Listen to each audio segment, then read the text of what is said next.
Assalamualaikum warahmatullahi wabarakatuh. Perkenalkan, kami dari kelompok 7 dari Sindrom Marfan beranggotakan dengan saya Aziz Muhammad Fahri, Kristinan Valentino Wadu, Muhammad Fadlin Azim, dan Putra Nur Muhammad Fazri. Di sini kami akan mempresentasikan tentang Sindrom Marfan. Baiklah, langsung saja kita ke materinya. Nama saya Putra Nur Muhammad Fajri. Di sini saya akan menjelaskan tentang sindrom Marfan, bagian pengertian dan faktor risiko. Pengertian. Sindrom Marfan adalah gangguan genetik yang menyerang jaringan ikat seperti tulang sejati, tulang rawan, ligamen, tendon, dan adipose lemak. Secara singkat, jaringan ikat adalah jaringan yang dapat menyatukan atau menghubungkan sel-sel organ dan jaringan tubuh. Faktor risiko. Sindrom Marfan dapat mempengaruhi pria dan wanita. Penyakit ini pun dapat terjadi pada semua kelompok ras dan etnis. Karena merupakan kondisi genetik, faktor risiko terbesar sindrom Marfan adalah memiliki orang tua atau keluarga yang mengidap penyakit ini. Saya Kristian Valentino Wadu akan menjelaskan mengenai penyebab, pencegahan, serta pengobatan dari sindrom Marfan. Penyebab sindrom Marfan awalnya akan terjadi mutasi pada gen yang berperan terhadap pembentukan fibrillin 1. Fibrillin 1 ini adalah protein yang terkait dengan sindrom Marfan. Itu disebut fibrillin 1. Nah, mutasi ini kemudian akan menyebabkan peningkatan protein yang mengakibatkan masalah-masalah jaringan ikat di seluruh tubuh yang termanifestasikan dengan gejala-gejala sindrom Marfan. Sindrom Marfan ini juga telah dilaporkan ditemukan pada 1 dari 5.000 individu, termasuk laki-laki maupun perempuan, dengan latar belakang ras serta golongan etnik yang berbeda. Peluang terjadinya sindrom Marfan ini pada setiap anak dari mereka yang mengidap sindrom Marfan dapat mencapai 50%. Saya Aziz Muhammad Fahri di sini akan menjelaskan gejala dari sindrom Marfan. Sindrom Marfan ini kan menyerang jaringan ikat yang terdapat di seluruh tubuh, sehingga gejalanya itu kita dapat menemukan di bagian tubuh mana saja. Yang pertama adalah sistem kardiovaskular atau sistem jantung. Nah, ini merupakan kondisi yang paling berbahaya. Kenapa? Tentu saja ini alat vital ya, jantung. Kalau misalnya jantung rusak, maka semuanya juga ikut terganggu. Pasalnya kerusakan jaringan ikat ini terjadi pada arteri besar yang vital, yaitu aorta. Beberapa gejala dari sistem kardiovaskular atau sistem jantung terkait sindrom Marfan yaitu adalah aneurisma aorta atau aorta membesar dan beresiko ruptur.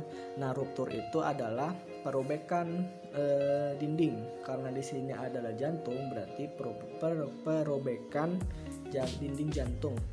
Lalu yang kedua adalah penglihatan. Dislokasi lensa adalah salah satu gejala sindrom Marfan yang terjadi pada mata. Dislokasi lensa atau ektopia lentis adalah kondisi di mana lensa tidak berada pada posisinya.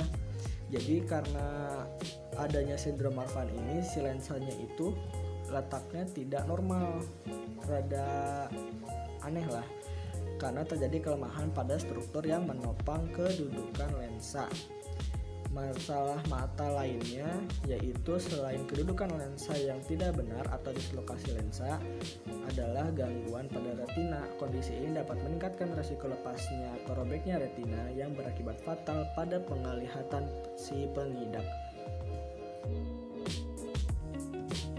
Lalu kemudian ada sistem skeletal atau perkembangan tulang, sistem tulang.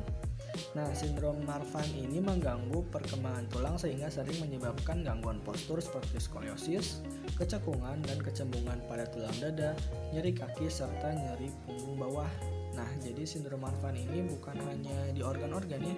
Jadi di tulang pun dapat terjadi yang namanya sindrom Marfan. Lalu yang selanjutnya, yang terakhir adalah komplikasi pada kehamilan.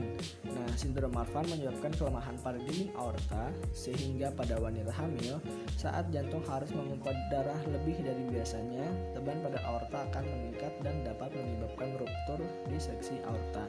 Sama kayak mirip-mirip tadi ya, yang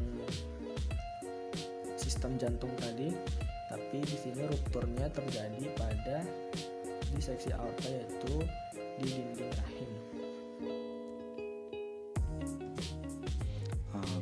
Baik, selanjutnya pengobatan. Pengobatan ini dilakukan tergantung dari gejala yang dialami. Nah, prosedur-prosedur yang mungkin akan dilakukan meliputi perbaikan aorta, perbaikan skoliosis, koreksi tulang dada, dan koreksi kelainan mata. Kemudian ada pencegahan. Karena kondisi genetik adalah penyebab dari sindrom Marfan itu, maka pencegahan akan sangat sulit atau mungkin tidak mungkin dilakukan. Saya Muhammad Fadil Najim akan menjelaskan tentang diagnosis. Langsung lanjut ke materinya. Swipe up. Diagnosis sindrom Marfan sulit untuk dilakukan karena banyaknya penyakit lain yang memiliki gejala yang mirip. Kendati demikian, dokter dapat melakukan wawancara yang mengarah pada riwayat sindrom Marfan pada keluarga. Yang pertama, dengan melakukan pemeriksaan jantung. Pemeriksaan jantung yang perlu dilakukan adalah ekokardiogram untuk melihat pergerakan jantung semasa atau real time langsung. Pemeriksaan ini dapat memperlihatkan kondisi katup jantung dan ukuran aorta. Pemeriksaan jantung lainnya dapat dilakukan dengan prosedur MRI atau CT scan. Yang kedua, dengan pemeriksaan mata. Pemeriksaan mata meliputi uji slit lamp untuk melihat dislokasi lensa, katarak, atau gangguan retina. Uji tekanan mata juga perlu dilakukan untuk memastikan adanya glaukoma. Yang terakhir, dengan pemeriksaan genetik. Pemeriksaan genetik ini bertujuan untuk menilai kemungkinan terjadinya sindrom Marfan pada keturunannya nanti atau keturunannya kelak.